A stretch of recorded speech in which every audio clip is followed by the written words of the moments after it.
Hello students, सुप्रभात।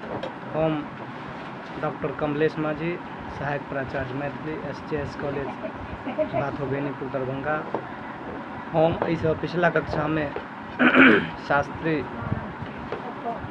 द्वितीय वर्षक जे पाठ्यक्रम में एकांकी संग्रह अछि, यही एकांकी संग्रह के अंतर्गत एक गोट एकांकी जे जीवन संघर्ष शीर्षक से छे, यही के संबंध में जानकारी जे से देने रही।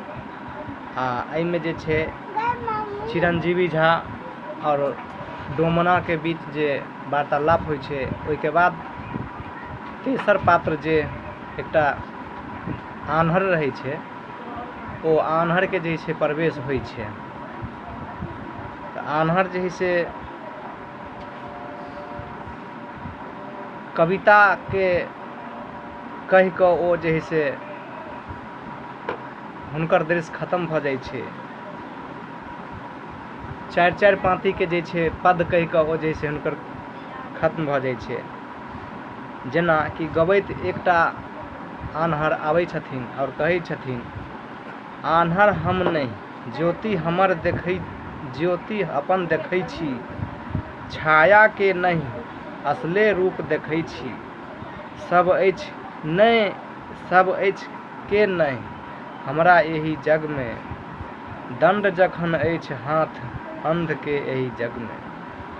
चिरंजीवी झा तखन एहि पर कहै छथिन, ओ सूरदास सारी पहु अहीं सुखी छी, किछु नहीं देखै छी, सदा मगन रहै छी।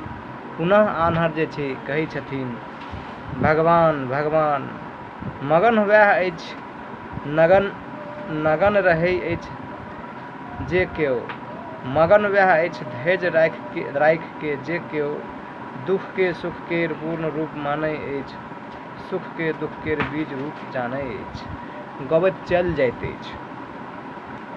चिरंजीवी झा चली आब देखी चंद्रभानु बाबू की कहै छथिन।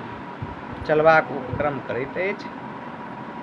देवान जी तऽ वएह अबैत छथि, पहिने हुनका से बुझि ले। देवान जी के प्रवेश होइ छनि। देवान जी आओ आओ, देवान जी हम तऽ ड्यूढ़िए पर जाइत छलहुँ, अथाह में पड़ि गेल छी, की करी किछु नहीं फुरैत अछि। देखू जे आइ सब विचारने अछि जे एही मंदिर में डोम चमार 12 बरन के ढुकाबी आ सब एके ठाम बैस कऽ प्रसाद बाँटी। डोमना गेल अछि पाली में हकार देब, मंचनवाक आंगन में प्रसाद बनै छै। सुनैत छी जे कोन कहाँ देश सँ संस्कृत पढ़ि कऽ एक गोटे आयल छथि, सएह आबि कऽ पूजा करता। जाइत पाइतक श्रृंखला उठयबा पर भाषण करता आ गामक सब लोग ओकरा स्वीकार कऽ गट गट प्रसाद गिरत। आ ई सब होयत हमर मंदिर में, जे मंदिर हमर ब्रह्मोत्तर में अछि, जकर स्थापना हमर प्रति पितामह कयलनि, जकर पवित्रता एखन धरि हमरा लोकनिक रखने छी। और की कहू, हम अपन भातिज सब ठाम खाय पिय लगला, हुनका हम मंदिर में टॉपऽ नहीं दै छियै। कहै छियनि, ओ बाबू, आइ काल्हिक नैना सब तो ककरो कहला सुनला में नहीं छैक, कहबो करब तऽ अहाँके करब नहिये, तखन एतबोटा रहऽ दिअ। बाप पुरखाक कार्तिक के जनु नष्ट करी, हुनका लोकनिक आत्मा के कलुषित जनु करी, ज्यों करी, जो सूचि आचरज सो नहीं रही तो हटले रहू। छोड़ि दिअ ई हमरा लोकनिक बुढ़वा सुढ़वा के लेल, जखन हमरा लोकनिक नहीं रही तखन जे फुराई से करब। अर्थात देवान जी और चिरंजीवी झा के बीच वार्तालाप होइ छै। एहि वार्तालाप में यह स्पष्ट भ कऽ उभरि कऽ आबै छै जे एकटा परंपरा सँ चिरंजीवी झा